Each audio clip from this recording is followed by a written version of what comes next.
बच्चों आपके सामने जेईई 2022 का कैपेसिटर का एक पीवाईक्यू है। देखिए जरा इसमें क्या बोला है। अ पहला plate capacitor with plate area A and plate separation D equal to 2 metre. ठीक है, तो एरिया आपको जो दी हुई है बच्चों वो ए दी है, plate separation D equal to आपको 2 मीटर दिया हुआ है।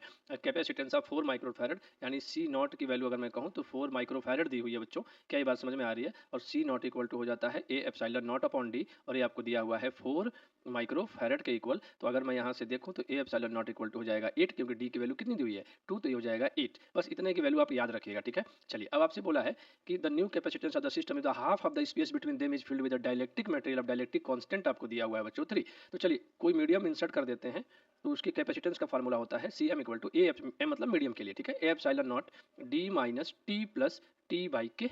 ठीक बात है, तो चलिए देखिएगा बच्चों C M equal to A epsilon naught, A epsilon naught आप रहने दीजिए यहाँ पे अभी। ठीक है, डी की वैल्यू आपको डी ही दी हुई है, 2 दी हुई है आपको, डी की वैल्यू बच्चों आपको 2 मेंशन है, ध्यान दीजिएगा सवाल में गिवन है 2 माइनस टी। हाफ में बोला है तो अगर ये पूरा 2 है तो अगर हाफ में है तो 1 हो जाएगा, और प्लस टी की वैल्यू 1 और के की वैल्यू 3 दी हुई है। ठीक है, तो अगर आप इसको सॉल्व करते हैं तो ए एप्सिलॉन नॉट 2 में से 1 तो 1 प्लस 1/3। अगर आप इसको फर्दर सॉल्व करेंगे बच्चों तो ए एप्सिलॉन नॉट इसको एलसीएम लेंगे तो ये ऊपर चला जाएगा 3 और नीचे हो जाएगा 4। हाँ या ना?